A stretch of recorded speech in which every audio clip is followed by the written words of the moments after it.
Saya mau berbagi pantun sedikit. Kesana kemari mencari alamat, saking kangennya lama tidak bersua.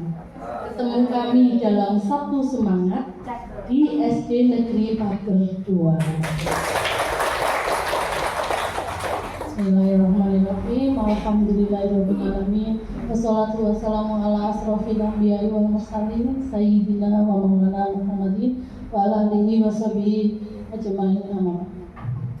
Yang terhormat Ibu Kepala SDN Pager 2, yang saya hormati Ibu-ibu guru penggerak, calon guru penggerak Kabupaten Pasuruan tahun 2024 angkatan 10, dan yang kami hormati Ibu, Bapak, Ibu undangan. Alhamdulillah, puji syukur kehadirat Allah Subhanahu wa taala bahwa pada siang hari yang hangat ini kita bisa berkumpul di sini dalam keadaan sehat. Salawat serta salam senantiasa tercurahkan kepada junjungan besar Nabi Muhammad SAW, yang mana syafaat dari beliau kita nantikan di yaumil akhir. Bapak Ibu sekalian, hari ini adalah diseminasi kegiatan calon guru penggerak yang sudah kami lewati, dan kami perlu melakukan pengimbasan. Jadi nanti sebelum melakukan pengimbasan, kami perlu memperkenalkan siapa saja calon guru penggerak angkatan 10 dari Kabupaten Pasuruan. Dimulai dari yang sedang dokumentasi. Nah, beliau adalah mau di sini Bu, mungkin memperkenalkan diri. Oh gitu. Bu Nur Hidayati Hasim dari SD Bakalan 1. Kemudian ada Bu Wiwit, mau berdiri kan? Nah, ini ada Bu Wiwit Hidayati dari SD Sengon 1. Kemudian di sebelahnya mungkin sahabat sejati karena bertetangga begitu, besti gitu ya. Ini ada Ibu Jami dari SDN Pager 1. Di sebelahnya ada yang paling cantik, paling tidak dikenal gitu primadonanya SDN Pager 2. Iya Kak, primadona.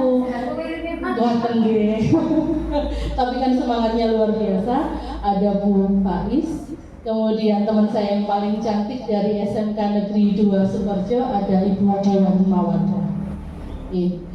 Baik, agar kegiatan pada siang hari ini berjalan dengan lancar, marilah kita bersama berdoa dengan membaca suratul Fatihah. Saya unilahilahumul Fatihah.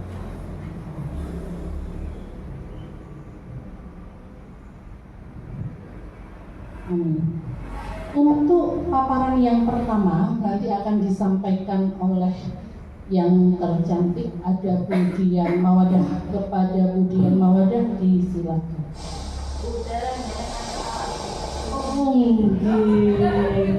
Iya, saya itu sudah minder Bu.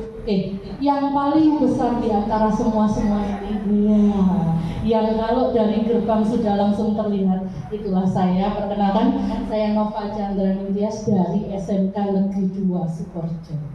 Gitu Ibu. Baik, monggo kemudian disilakan.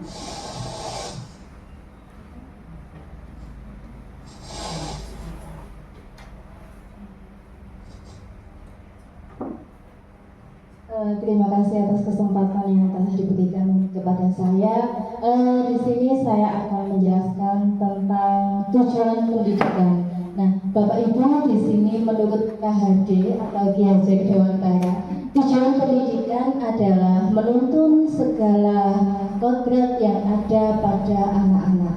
Supaya apa? Supaya mereka dapat mencapai keselamatan dan kebahagiaan yang setinggi-tingginya, baik sebagai manusia maupun sebagai anggota masyarakat. Nah, dalam proses menuntun ini Bapak Ibu, kita sebagai pendidik diharuskan memberikan kebebasan kepada anak-anak. Namun kita sebagai pamong tentunya wajib memberikan arahan kepada anak didik kita supaya anak didik kita tidak kehilangan arah. Ngoten nggih. Yang kedua, kemudian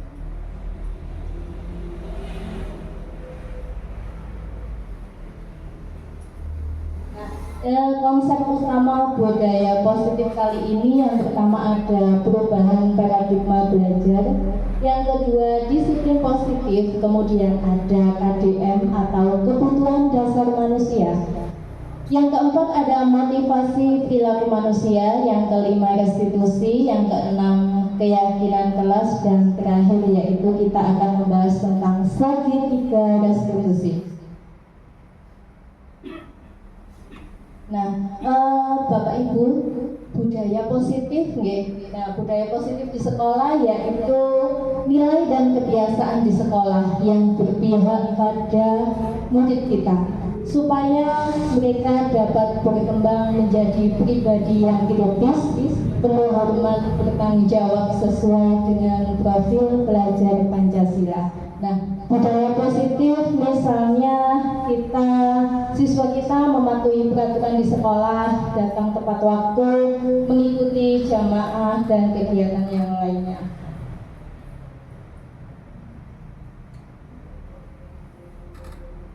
Nah, di sini Bapak Ibu ada perubahan paradigma belajar pada zaman dahulu nggih. Zaman dahulu sekolah itu memiliki peraturan.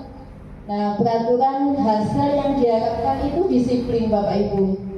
Nah, kalau pada zaman sekarang nah sekolah ini memiliki peraturan dan keteladanan guru lingkungan positif. Nah, akhirnya dapat mewujudkan perilaku positif pada peserta didik atau siswa dan menciptakan budaya positif. Nah, kalau pada zaman dahulu ini hasil yang diharapkan disiplin, tetapi menimbulkan keterpaksaan untuk peserta didik. Ya, kalau di zaman sekarang ini menciptakan kemandirian, kesadaran peserta didik dan tanggung jawab. Nah, pada kesimpulan budaya positif ini, Bapak Ibu, pada zaman dahulu bisa disimpulkan bersifat teacher center. Kalau pada zaman sekarang bersifat student center. Nanti Bapak Ibu bisa dilanjutkan Ibu Faiz. Nanti ya.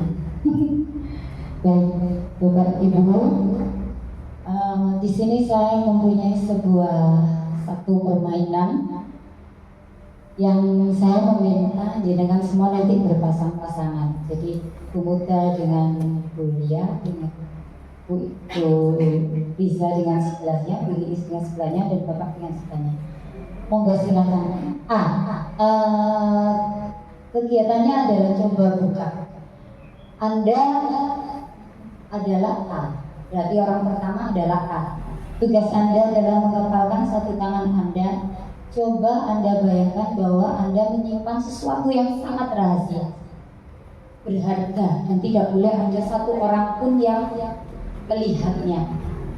Nah, Anda perlu tahu bagaimana Anda menjaga itu. Ini sifatnya adalah A ini sebagai murid. Nah, kemudian B, rekan Anda sebelahnya mencoba membuka dengan segala cara untuk membuka tangan Anda tadi.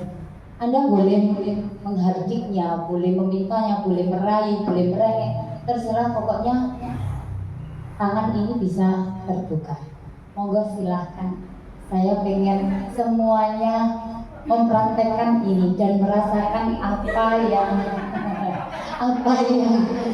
yang terjadi. Ini sebenarnya realita dari kita guru sama murid.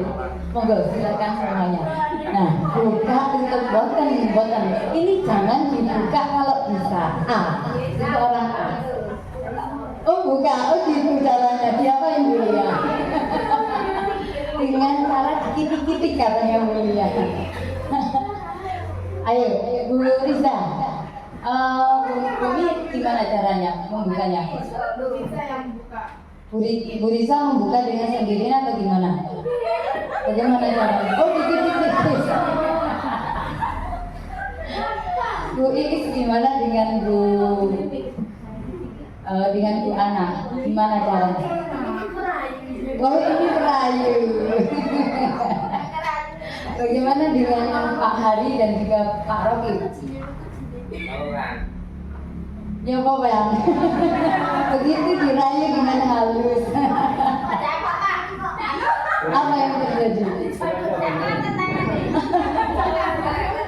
Oke, baik Bapak Ibu. Di sini sebenarnya ini adalah realita kita di sekolah. Jadi sebenarnya siapa sih yang memegang posisi kontrol pada kasus tersebut? A apa B? A. Oke, yang memegang posisi kontrol di sini adalah A di kasus ini. Berarti siswa, jika siswa itu susah untuk dikasih tahu, berarti dia punya sesuatu alasan, kan? Benar gitu ya? Sesuatu alasan saya tidak mau membuka tangan saya. Benar begitu kan Bapak Ibu? Nah, gurunya mencoba dengan sekuat tenaga. Bagaimana caranya kita membuka supaya diri siswa itu terbuka? Nah, sebenarnya apa sih makna disiplin menurut itu, Bapak? Bisa rasain sedikit? Apa menurut jenengan disiplin itu apa sih sebenarnya? Kuliah biasanya kata-katanya yang aku mbakmu Pak Hari kok. Disiplin itu apa sih sebenarnya Pak Hari? Menurut jenengan?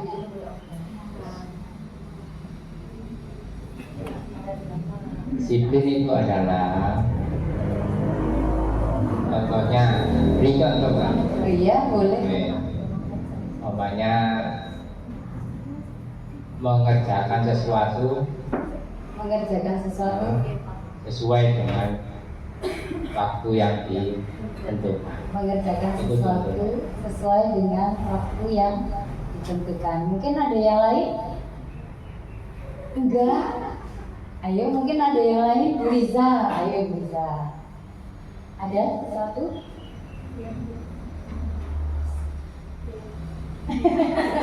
Diputer mic-nya. Jadi monggo silakan Bu dan ada. Jangan saya, nanti kalau saya memberi definisi disiplin ekstrim. Oh gitu, waduh, gawat ini bahaya. Jadi disiplin itu sebenarnya menurut jenengan adalah mereka melakukan sesuatu tepat waktu. Begitu. Baik. Sebenarnya disiplin itu adalah kemampuan memerintah diri sesuai dengan apa yang kita praktekkan tadi. Disiplin itu berasal dari diri kita. Kemampuan memerintah diri sendiri untuk mengontrol dan menguasai diri, untuk memilih tindakan yang mengacu pada nilai yang kita hargai dengan penuh tanggung jawab. Jadi anak-anak itu mengetahui disiplin itu sebagai, kalau dulu mereka menganggapnya pokoknya saya harus tepat waktu, tapi di situ ada keterpaksaan. Nah, disiplin di sini adalah kemampuan memerintah diri. Kalau memerintah diri berarti datangnya dari mana? Dari internal dirinya sendiri atau dari eksternal? Dari internal, berarti kesadaran dari dirinya sendiri. Nah, jika kesadaran itu muncul, maka akan ada rasa tanggung jawab dari apa yang dia yakini, apa yang diharapkan itu, dia akan muncul rasa tanggung jawab dengan sendirinya. Disiplin akan menjadi sebuah budaya pada diri manusia karena kesadaran dan tanggung jawab atau tuntutan diri untuk memenuhi kebutuhan dasar. Untuk memenuhi di poin ini, saya menekankan adalah kesadaran dan tanggung jawab serta tuntutan diri untuk memenuhi kebutuhan dasar. Jadi anak akan mengetahui kebutuhan dasarnya apa sih, sehingga dia mempunyai rasa tanggung jawab dan kesadaran diri untuk melakukan. Jadi bukan dari keterpaksaan yang seperti paradigma lama. Jadi anak kita sadarkan dengan poin tanggung jawab dan kesadaran agar mereka menjadi disiplin, dan disiplin itu menjadi budaya bagi mereka. Begitu Bapak Ibu. Nah, untuk memenuhi kebutuhan dasar manusia ini bermacam-macam. Benar Bu Nur? Nah, memenuhi kebutuhan dasar itu bermacam-macam, tergantung dari diri pribadi. Monggo Bu Nur, silakan masuk untuk sesi berikutnya. Nah, kebutuhan dasar manusia akan dilanjutkan oleh Bu Wiwit dan juga oleh Bu Nur. Kebutuhan dasar yang seperti apakah yang harus kita ketahui sebagai seorang pendidik untuk bisa membuka kesadaran anak-anak, untuk membuat mereka lebih bertanggung jawab pada poin disiplin tadi, sehingga menjadi budaya bagi mereka. Monggo silakan Bu Wiwit. Terima kasih. Dan nyambung.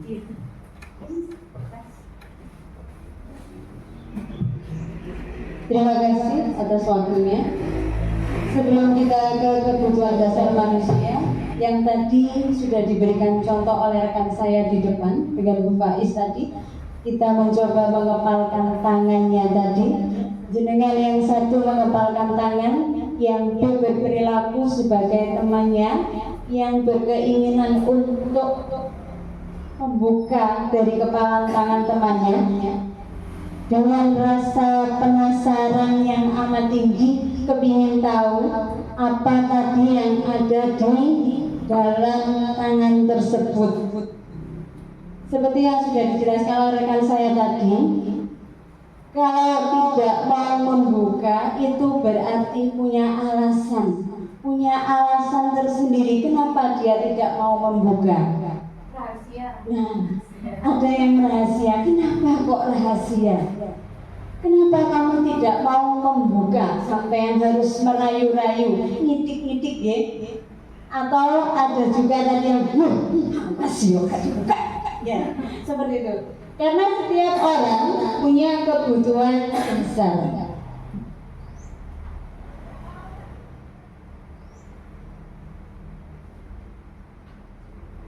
Ini setiap manusia, dalam hal ini kita membicarakan murid ya, karena kita sendiri sebagai sosok pendidik, guru, kita membicarakan tentang murid nanti. Yang ini manusia mempunyai kebutuhan dasar yang harus dipenuhi agar memperoleh kehidupan yang sejahtera. Kalau saya kepingin beli sepeda motor, itu kebutuhan saya, maka saya harus berusaha bagaimana caranya saya biar punya sepeda motor. Karena saya tidak bisa naik sepeda motor Bu, gonceng tok iso ini. Ya, kayak sampean belian. Kebutuhan manusia berbeda-beda tergantung situasi, kondisi, dan tujuan yang ingin dicapai. Ya, jadi setiap orang punya kebutuhan sendiri-sendiri tergantung situasi.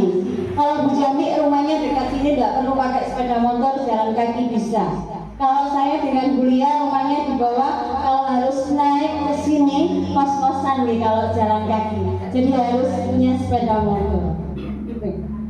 Ketika manusia memperoleh apa yang diinginkan, sebenarnya manusia tersebut sedang memenuhi satu atau lebih dari kebutuhannya. Jadi kalau saya sudah punya sepeda motor, berarti saya sudah punya satu yang saya inginkan. Demikian juga dengan murid-murid kita.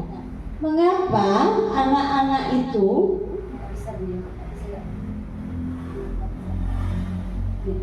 seperti kita hanya pendidik, anak-anak juga punya kebutuhan dasar.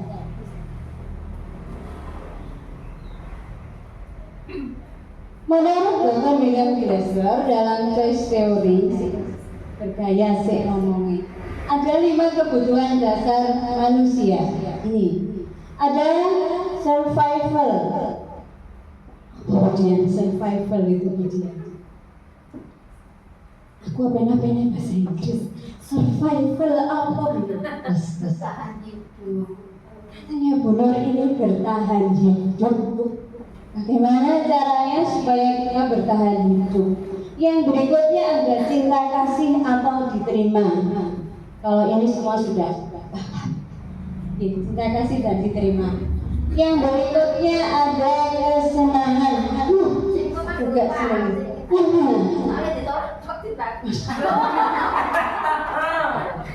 Jangan cuma di sini lihat. Ya, ada kesenangan, kemudian kebebasan. Kesenangan dan kebebasan. Bedanya. Kalau senang itu, aku senang iki. Kalau bebas, merdeka. Ada enggak? Kupu-kupu itu apa? Gambar kupu-kupu terbang bebas gitu. Yang berikutnya adalah penguasaan. Katanya kayak contoh sungkan. Contoh. Kenapa amat ya Bu? Kayak Bu muda. Saya punya kekuasaan. Saya ini loh jenengan harus begini. Saya punya kekuasaan, awas. Syukuran. Bu curhat nih Bu. Awas Bu. Ini maaf. Ini yang penguasaan. Jadi kebutuhan dasar manusia itu ada 5. Survival, kemudian cinta kasih atau rasa diterimanya kita, kemudian kesenangan, kebebasan, dan penguasaan.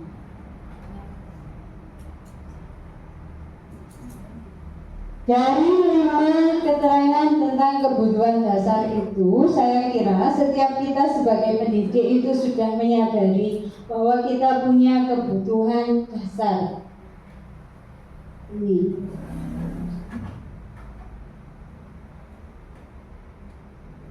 Saya kok balik dari mana?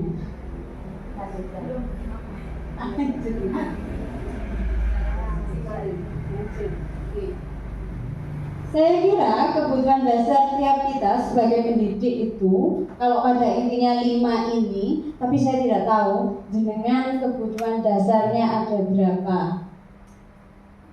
Apa jenengan punya kebutuhan dasar hanya 1 atau 5-5-nya? Saya itu tergantung pribadi masing-masing yang bisa menentukan jenengan sendiri. Pada saat ini kalau kebutuhan saya saat ini, contoh, saya survival, saya kepingin berjuang untuk hidup. Kenapa saat ini saya ingin berjuang untuk hidup? Karena saya lapar, jadi saya harus makan. Itu kebutuhan hidup saat ini, kebutuhan saya saat ini. Jangan lapar apa boten? Enggak sih, sudah makan siang ya tadi. Saya survival, kepingin makan, kebutuhan saya karena saya lapar. Jadi 5 kebutuhan ini setiap orang tidak sama. Kita libatkan juga anak-anak atau murid kita. Setiap anak-anak atau murid-murid kita mempunyai kebutuhan yang berbeda-beda. Dan sebagai pendidik atau guru, kita sebaiknya mengerti kebutuhan mereka di kelas saat kita memberikan pembelajaran. Sebagai guru kelas, mesti kita hafal satu-satu, meskipun muridnya 50, kalau sudah ada di kelas, kita akan hafal satu-satu. Oh ini si A, ini si B. Mungkin di awal kita akan mengenal namanya siapa dulu. Lama-kelamaan kita hafal karakternya. Oh ini, dia berpegang saat ini mungkin saya kepingin iso moco, saya kepingin dominan. Nanti lama-lama kita akan mengenal anak-anak itu perlunya mana. Untuk memperdalamnya, saya akan mempersilahkan teman saya supaya kita lebih ngelontok untuk kebutuhan kita ini. Terima kasih, monggo.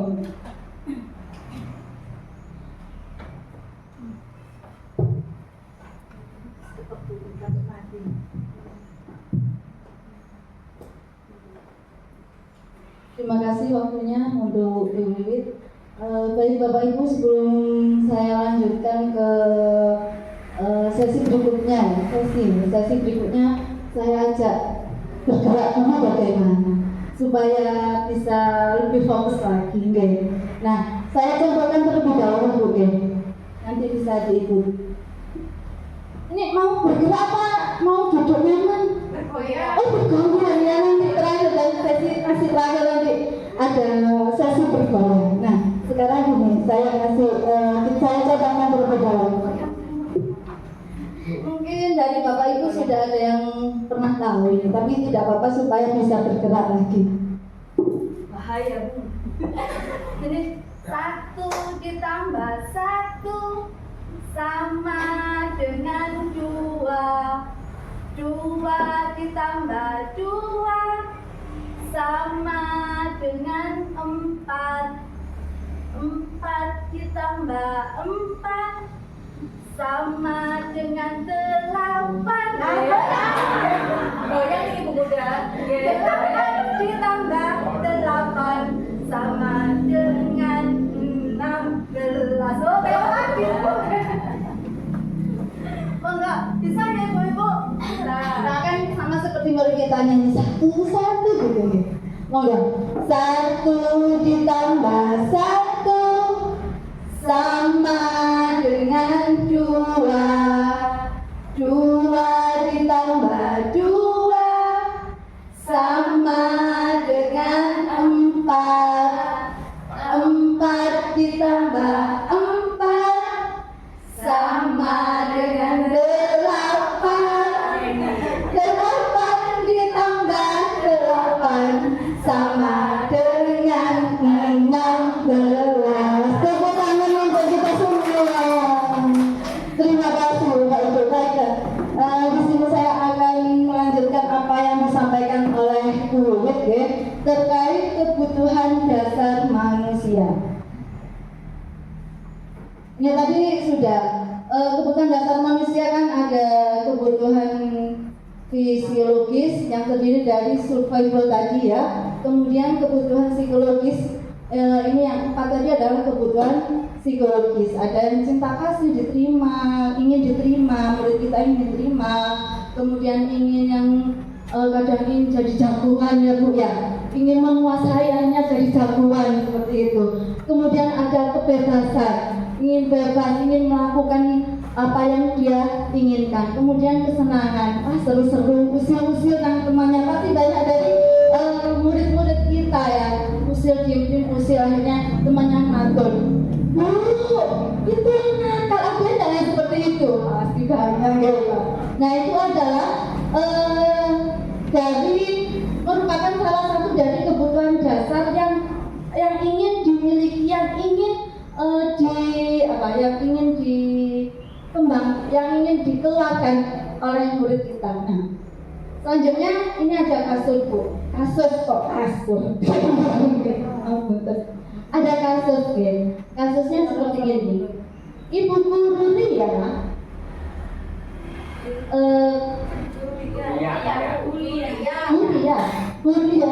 guru kelas 6 di SD Permai sedang bingung menghadapi ulah salah satu muridnya di kelas yang bernama Agus. Beberapa anak telah datang dan mengeluhkan Agus yang sering meminta bekal makan siang mereka dengan paksa. Nah, sebagai guru ya Bu, jika Bapak Ibu sini menghadapi peserta didik seperti Agus, kira-kira apa yang akan Bapak Ibu lakukan? Dan menurut Bapak Ibu, kira-kira apa alasan Agus melakukan hal itu? Monggo, siapa yang ingin mengungkapkan pendapatnya?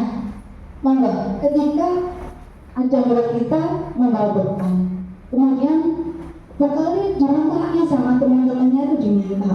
Nah, jenengan sebagai guru, sebagai wali kelas mungkin apa yang akan Anda lakukan ketika ada murid-murid kita yang bilang, Agus ini tak bekal muter terus sampai habis. Nah, kira-kira seperti apa? Monggo. Siapa? Bu Ana. Monggo Bu Ana. sing ngono murid Bu anak pinter-pinter. Murid Bu anak pinter-pinter. Kita berdiskusi Bu ya, bagaimana sih menangani peserta didik kita kalau seperti itu gitu. Monggo kita berbagi aja Bu, berbagi pengalaman ya. Di sini kita berbagi pengalaman. Monggo. Dengan Ibu siapa? Mohon maaf. Bu Awalia, nggih monggo Bu Awalia. Anu wis iki Bulia dulu SD kelas 6. Kalau saya jadi gurunya, misalnya Agus kok minta terus, mungkin alasannya dari rumah dia enggak sarapan gitu. Terus ya saya suruh, bos kayak ngorek, ngorek keren.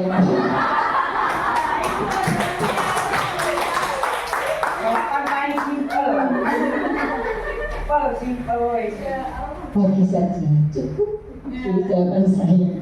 Berbagi bagaimana mengajarkan anak kita untuk berbagi. Tepuk tangan untuk berbagi.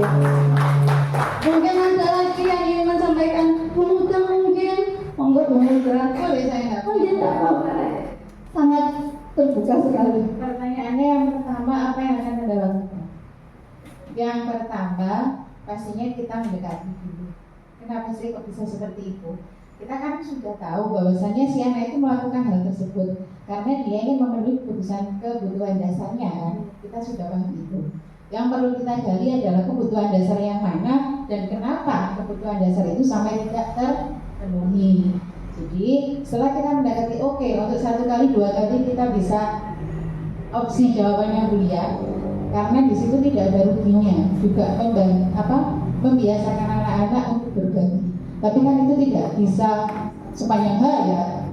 Nah, yang selanjutnya bisa kita memberi. Tapi setelah itu kita menggali ternyata ada sesuatu di rumahnya. Ya kita mendalami itu sesuatu di rumahnya. Kenapa kok sampai tidak terpenuhi kebutuhan dasar? Perkembangan selanjutnya kita silaturahmi dengan wali murid. Kenapa seperti itu? Kalau bisa dikomunikasikan, mari kita saling berkolaborasi untuk memenuhi kebutuhan dasar si murid. Seperti itu. Terima kasih Bu. Dan menganalisis dulu Bu ya, kasusnya melakukan pendekatan. Terima kasih Bu Muda. Nah, seperti yang dikatakan Bu Muda dan Bu Ria tadi, sebenarnya kita harus dulu mengetahui kebutuhan dasar apa dari Agus ini yang kok sampai Agus ini meminta bukannya temannya. Nah, di sini dalam konteks penerapan disiplin positif itu Bu Ria sebaiknya mencari tahu dulu. Nah, mencari tahu alasan Agus mengapa dia meminta bekal temannya, dan agar mengetahui si Agus ini berusaha memenuhi kebutuhan apanya. Yang pertama,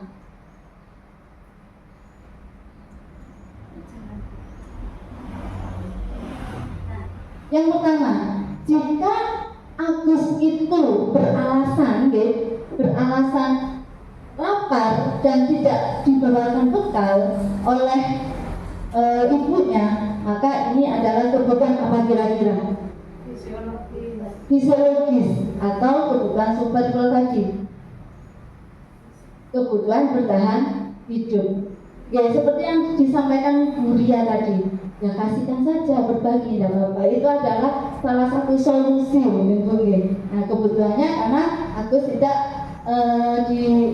makan dari rumah ketika berangkat sekolah. Kemudian kedua, alasan Agus adalah jika alasan Agus itu ingin diperhatikan oleh teman-temannya, maka Agus ingin memenuhi kebutuhan dasarnya,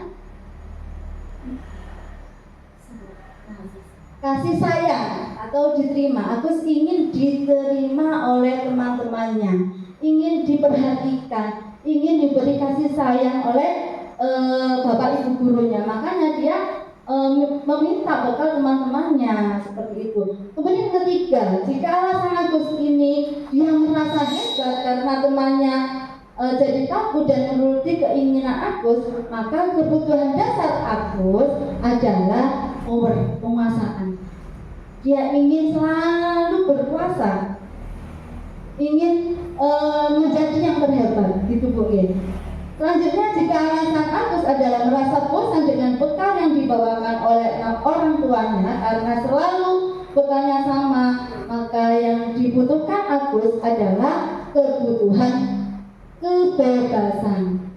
Karena dia bosan dengan apa yang dia bawa. Ya. Selanjutnya yang kelima, apabila Agus beralasan hanya iseng-iseng aja, Bu, saya senang lihat si A itu jengkel nangis, ya senang saya biarkan, ya. Maka kebutuhan Agus adalah fun. Agus hanya ingin bersenang-senang dengan temannya, seperti itu. Nah, ini dari kasus tersebut, nah ini nanti akan bagaimana guru itu menanggapi atau menyelesaikan permasalahan yang sudah ada. Nah, ini terkait hukuman, konsekuensi dan restitusi akan disampaikan oleh rekan kami, Bu Jami dan Bu Nova. Kepada Bu Jami dan Bu Nova, waktu dan tempat kami bersilakan.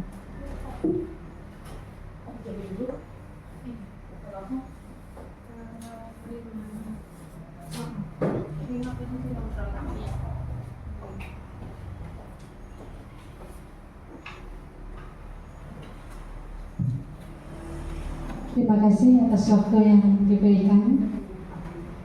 Untuk sesi kali ini saya melanjutkan dari teman-teman saya.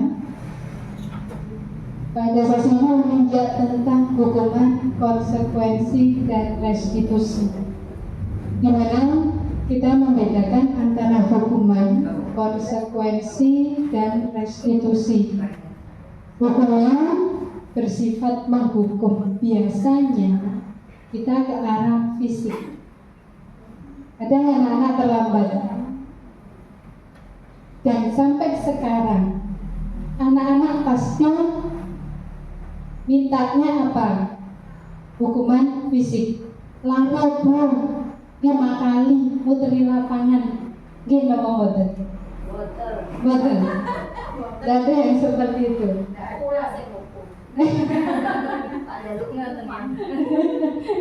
Itu adalah imbalan dari apa yang sudah dia lakukan. Tapi pada konsekuensi biasanya diawali dengan kesepakatan. Kesepakatan apa yang sudah disepakati dalam suatu forum itu atau di kelasnya. Jika saya tidak mengerjakan PR, saya akan lari Bu, atau saya akan membersihkan kamar mandi. Tapi ini sekarang jarang ada. Atau bahkan ada yang mengatakan saya akan menulis astagfirullahaladzim sebanyak 100 kali. Gitu kumpul. Ada yang seperti itu. Nah, ini kesepakatan yang dibuat sehingga masuk dalam konsekuensi atau sebagai reward, kasarnya di situ. Dan restitusi adalah pemecahan dari masalah yang sudah ada tanpa berdampak negatif pada anak. Atas dasar hukuman, konsekuensi, dan restitusi ini, kita mengacu pada teori William Glasser, yaitu 5 posisi kontrol guru.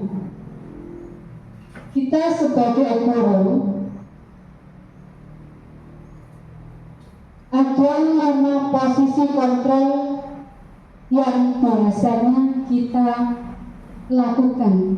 Nah, kita termasuk yang mana? Di dalam posisi kontrol ini, yang pertama yaitu sebagai penghukum. Yang kedua, membuat merasa bersalah. Jadi anak-anak itu dari kesalahan, tindakan yang sudah dilakukan, kita sebagai apa untuk menghadapinya? Yang pertama penghukum, yang kedua membuat merasa bersalah, atau kita sebagai teman. Yang keempat, kita sebagai pemantau untuk selalu mengawasi anak-anak. Dan Dan yang terakhir, kita sebagai manajer. Nah, kita menghadapi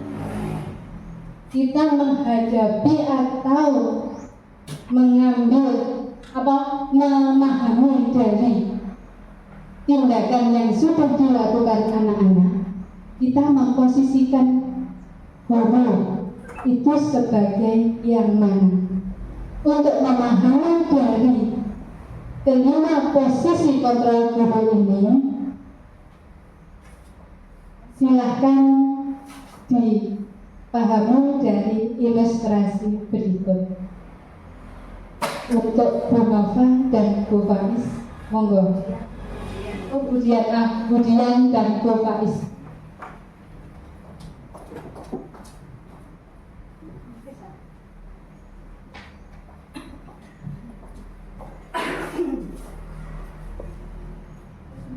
Action dulu nggih Bu ya. Ini ilustrasi tentang penghukum. Faiz, sini kamu. Selalu datang terlambat. Kenapa Faiz? Jam berapa ini? Jam 7. Alasan apa lagi kamu Faiz? Dasar pemalas. Setiap hari kamu ini terlambat.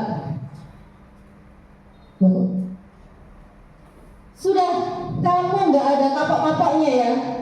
Keliling lapangan 2 kali. Bu, saya harus keliling. Kamu sudah terlambat, masih bisa menjawab pertanyaannya Ibu ya.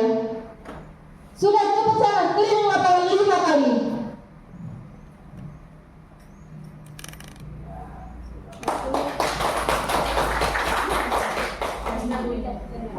Praktekkan semua, Bu. Itu tadi salah satu posisi Budian yang sebagai guru dan Bu Faiz sebagai murid. Dari ilustrasi tadi, maka guru memposisikan dengan kesalahan murid sebagai penghukum.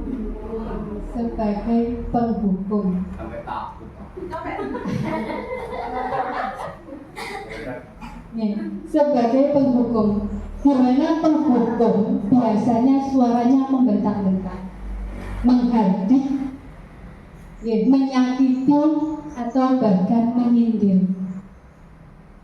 Gurunya ketok uwereng. Nah, di sini dampaknya sangat pada murid. Biasanya hukumannya berupa hukuman fisik. Dampaknya sangat berdampak pada murid.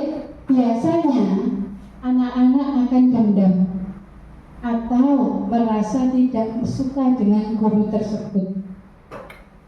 Baju keren, mesti hukum. Biasanya seperti itu.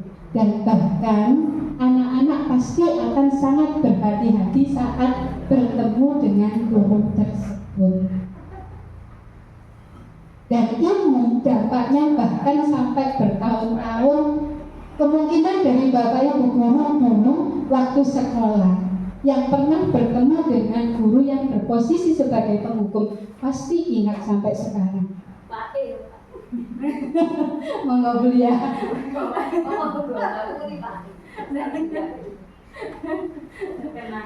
Terkenang waktu di SMP. Nah, sampai sekarang ingat. Sampai usia berapa tahun. Bahkan saya dulu pernah dibawakan rotan, samblek kan.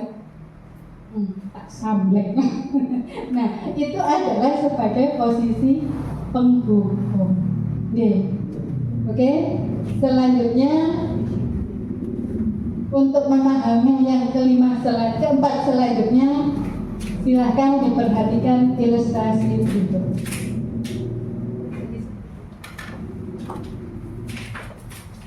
Faiz, kenapa kamu datang terlambat lagi, Nak? Senang sekali kamu bikin ibu susah. Bisa-bisa ibu nanti ditegur sama ibu kepala sekolah. Di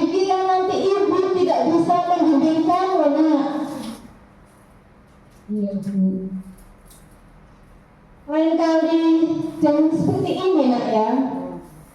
Gitu ya. Oke, Ibu akan mengurusi absensi kamu. Silakan kembali ke kelas. Ya Bu, maaf. Dari ilustrasi barusan, kira-kira sebagai apakah posisi guru saat itu?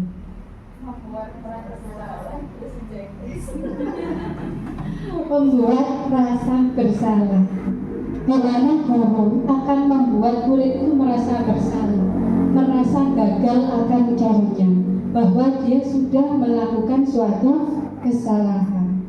Nah, ini sangat berdampak pada murid, sehingga dia akan menarik diri dari lingkungannya karena perasaan bersalah tadi. Posisi gurunya berbicara dengan sangat lembut, tapi sangat mengena. Bahkan muridnya bisa minder karena rasa bersalah tersebut, membuat murid merasa bersalah, rendah diri dan menarik diri dari lingkungannya karena merasa kurang percaya diri, sudah melakukan kesalahan tersebut. Dan ini dampak negatifnya, dia hilang rasa percaya dirinya. Oke. Untuk yang selanjutnya, silahkan diamati ilustrasi berikut. Faiz,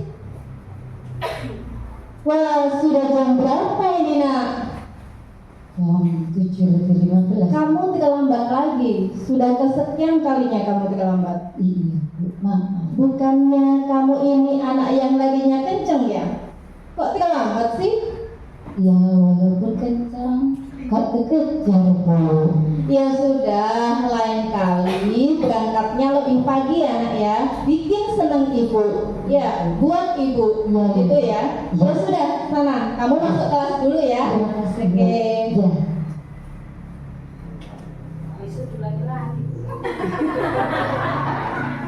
Betul, besok pasti diulangi lagi karena di sini guru berposisi sebagai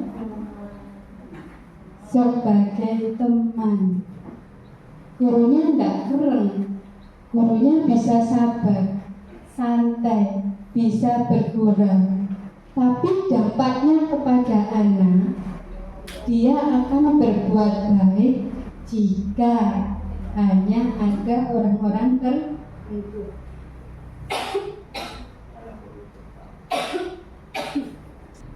Murid akan merasa ketergantungan. Dia akan berbuat baik jika ada guru tersebut, sehingga murid tidak mandiri karena berbuat baik hanya karena ada seseorang dan tidak bisa berpikir untuk diri sendiri. Tingkah laku dan perbuatannya hanya untuk orang lain, supaya gurunya senang, sehingga dia melakukannya hanya ada seperti pamrih, supaya dipuji atau yang lainnya, karena gurunya posisinya sebagai teman. Untuk selanjutnya, ilustrasi yang selanjutnya,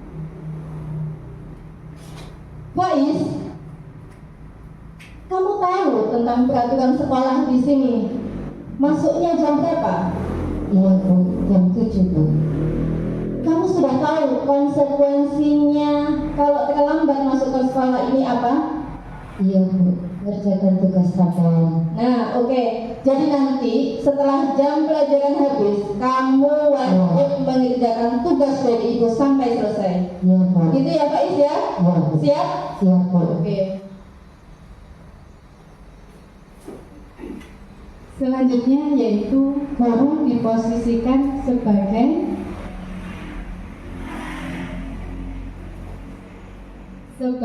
pemantau. Muridnya diawasi, dan ini cenderung pada konsekuensi. Karena apa? Diterkaitkan dengan peraturan yang ada, yang harus ditaati dan itu akan membangun unsur ekstrinsik, motivasi ekstrinsik dari murid. Dia melakukannya hanya karena peraturan, bukan dari dalam dirinya sendiri. Jadi dari di sini pemantau, murid akan menghitung konsekuensi tanpa memahami nilai kebajikan yang dituju. Dia melakukan hanya karena peraturan. Konsekuensinya apa? Yang kedua, tidak sepenuhnya mandiri. Kemungkinan peraturan itu seandainya berubah, dia juga akan berubah karena bukan dari dirinya sendiri. Unsur ekstrinsik yang muncul di sini. Dan guru biasanya selalu mengawasi, memantau, dan bersifat formal kepada murid-muridnya. Untuk posisi kontrol yang terakhir, ilustrasinya Faiz, Iya Bu. kamu terlambat lagi ya nak. Iya.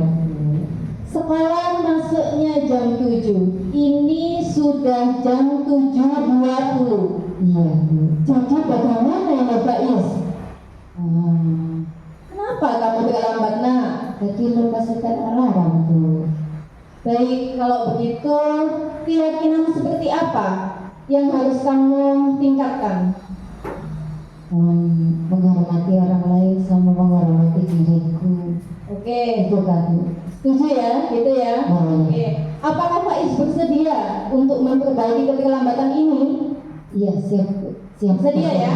Oke nak. Nah, bagaimana caranya Faiz untuk mengatasi masalah keterlambatan ini? Nanti malam nggak boleh lupa setel alarm. Nah, gitu ya nak ya. Jadi disetel alarmnya supaya besok Iya. tidak Selamat. terlambat lagi. Begitu ya? Iya Bu. terima kasih untuk ilustrasinya. Dan yang terakhir adalah Nantinya palsu. janjinya.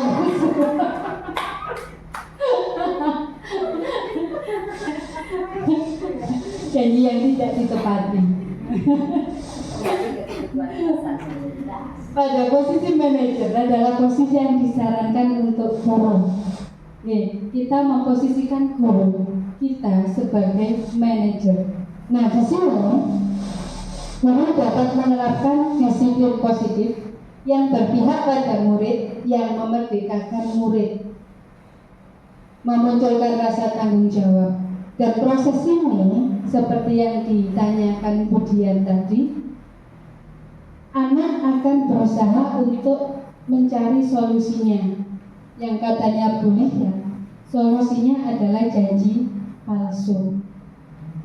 Padahal itu adalah suatu solusi di mana anak akan bertanggung jawab dan merefleksi dari kesalahan yang sudah dilakukan. Untuk mempelajari dari apa yang sudah dilakukan, anak akan mencari solusi supaya kesalahan itu tidak terulang lagi. Apa yang harus dia lakukan? Misalnya dengan alarm. Bagaimana? Alarm itu apakah akan membantu untuk dia bangun lebih awal? Belum tentu. Berarti kemungkinan yang lain.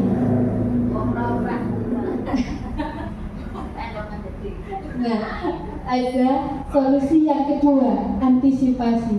Seandainya memang alarm itu tidak mengatasi, maka ada kerjasama dengan orang tua atau saudaranya untuk memperdulikan, membangunkan dia lebih pagi sehingga tidak kesiangan lagi dan dapat datang ke sekolah tepat waktu.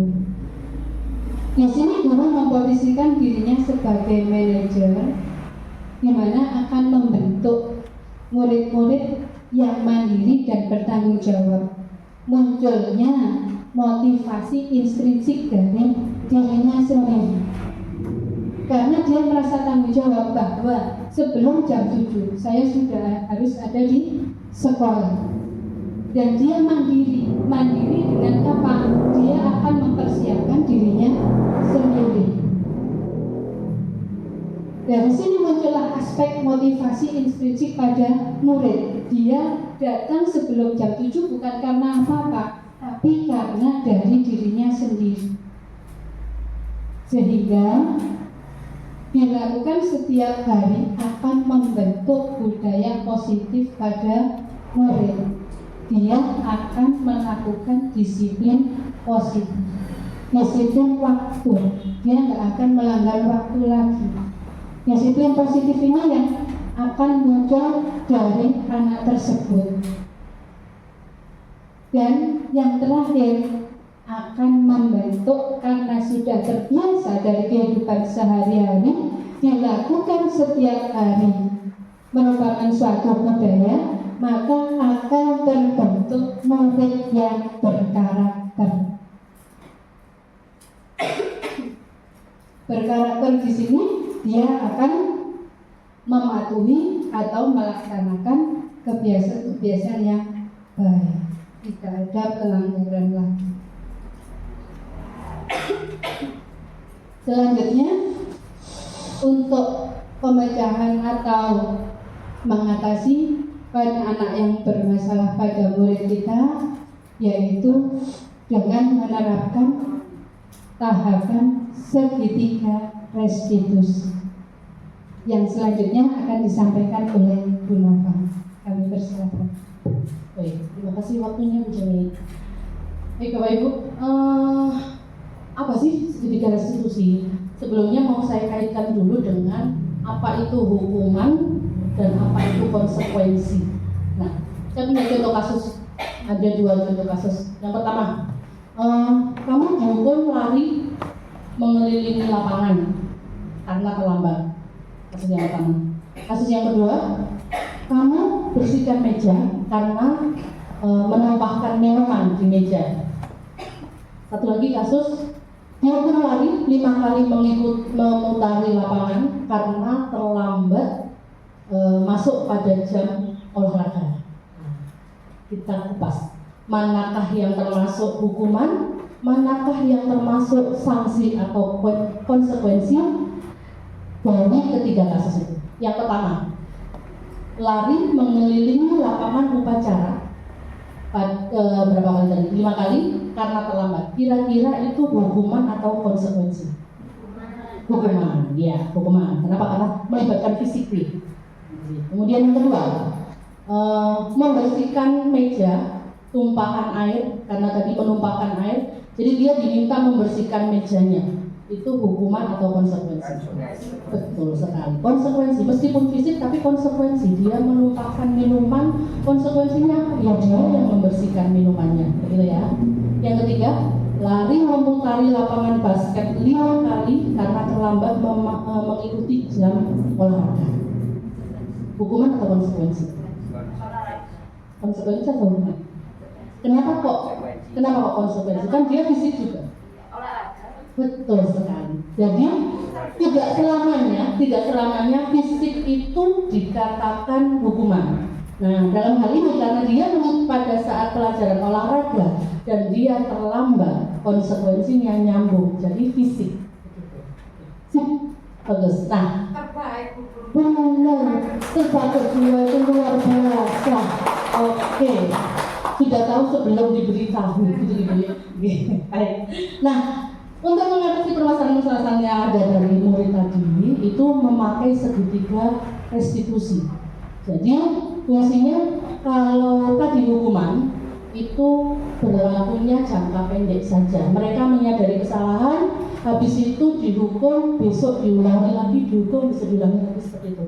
Tapi kalau konsekuensi dia menyadari, tapi tetap nggak berjangka panjang, cuman dia menyadari saja. Kalau hukuman bisa jadi dia sambil gondok, gitu kan. Tapi kalau konsekuensi dia menyadari, oh iya ini salah saya, tapi ya sudah sebatas itu saja. Nah, bedanya dengan restitusi itu bagaimana kita membimbing siswa, dia menyadari kesalahannya, kemudian membimbing anak ini tadi supaya bisa mencetuskan ide bagaimana saya menyelesaikan masalah ini.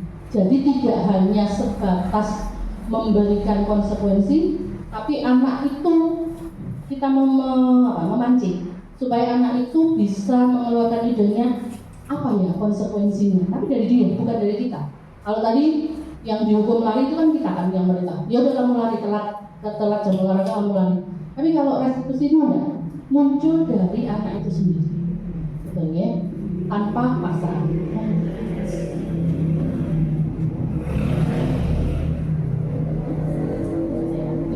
Nah ini monggo, ini disimak tentang video. Iya. Jadi ini penanganan masalah siswa.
Apa bisa langsung diceritakan isi dari video?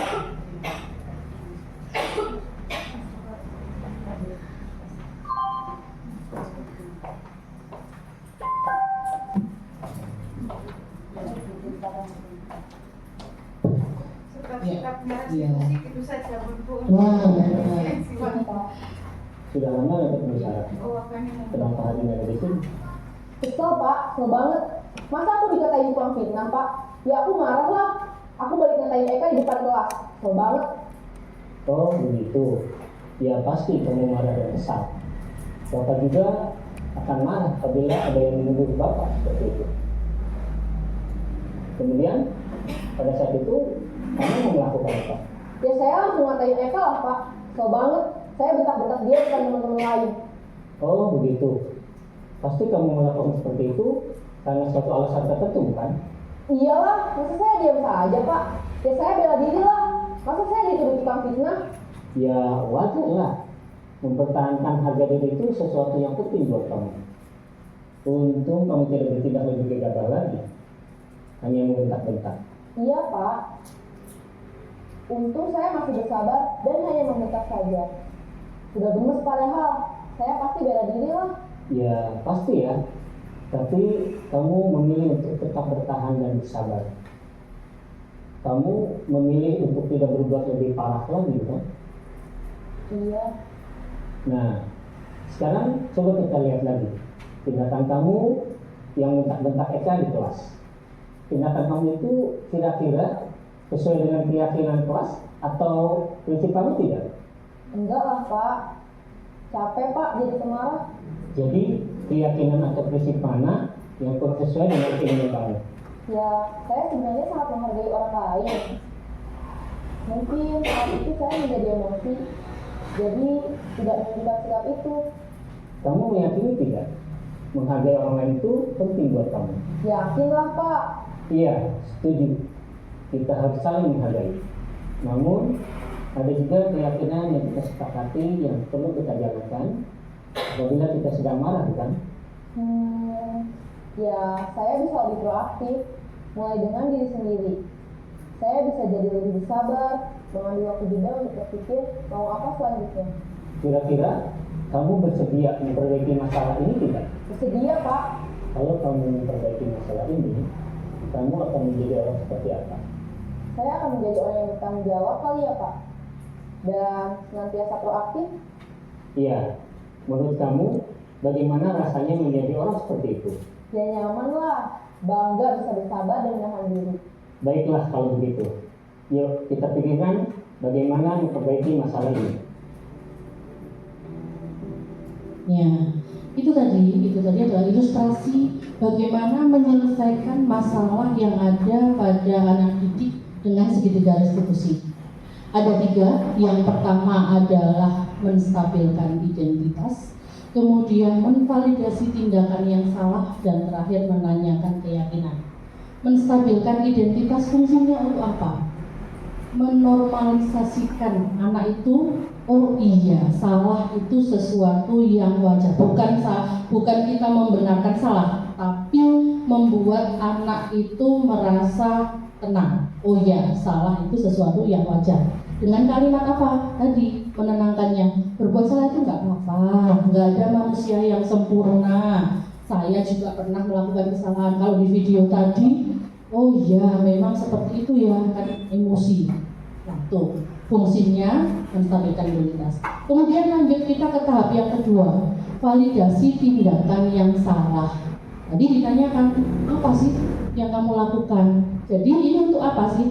Untuk menggiring anak itu tahu nggak sih salahnya dia di mana dan apa dia diungkapkan. Ya, jadi saya emosi, saya balik gitu kan. Tapi terus tadi kita sebagai guru tetap melakukan ini, kayak tadi kalimatnya, untung kamu cuma membentak-bentak, tak melakukan yang lain. Nah, dari situ kan dia terus habis emosi, habis melotot, dia mulai turun, mulai tenang, mulai kita dari situ nanti kita bisa mengendalikan. Ya, karena apa? Karena kita sudah memberi iya untung, iya Pak, untung saya cuma membentak-bentak saja, nggak sampai melakukan hal yang lain.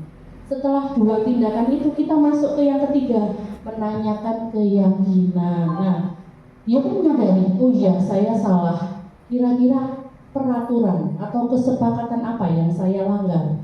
Nah ini tadi menyampaikan, saya tidak menghargai orang lain. Berarti dia menyadari dari dia sendiri, bukan guru yang menyampaikan kamu seperti itu tidak menghargai orang lain, bukan. Jadi karena tadi sudah dinormalisasikan kesalahannya, dia menyadari kesalahannya, keyakinannya apa. Setelah itu ditanyakan, kalau sudah yakin seperti itu, nantinya mau jadi seperti apa atau solusinya bagaimana. Anak akan bercerita, anak akan menyampaikan, oh gini aja, seperti itu. Jadi semua kita memberikan bimbingan supaya anak itu bisa menyelesaikan masalah dengan solusinya sendiri, tapi tidak dibiarkan gitu ya. Nah, kaitannya apa? Dari peraturan kelas, peraturan yang pada umumnya nanti akan membuat keyakinan kelas. Keyakinan kelas ini yang membuat bukan guru, tapi kesepakatan kelas. Guru betul sekali, guru dan anak-anak. Anak-anak pengen yang seperti apa? Disesuaikan, ada koridornya peraturan kelas. Kemudian karena sudah ada keyakinan kelas, anak-anak yakin melakukan itu memang untuk kebaikannya mereka. Nanti akan tercipta lingkungan yang positif. Jadi sudah menyesuaikan peraturan karena yang yakin, ada keyakinan kelas, ada lingkungan yang positif. Dari lingkungan yang positif akan berkembang nanti menjadi budaya yang positif. Salah satunya adalah disiplin positif. Nah, seperti itu Bapak Ibu, apakah ada sesi tanya jawab atau mungkin ada yang memberi tanggapan, pertanyaan, mohon dipersilakan.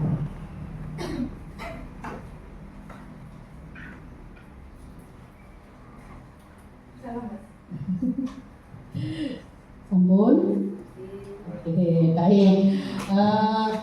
Karena memang ya sudah jam-jam kritis nih Bapak Ibu. Betul sekali Bu. Jadi demikian presentasi dari kami. Tias merasih di semak-semak, ngapain? Terima kasih sudah menyimak.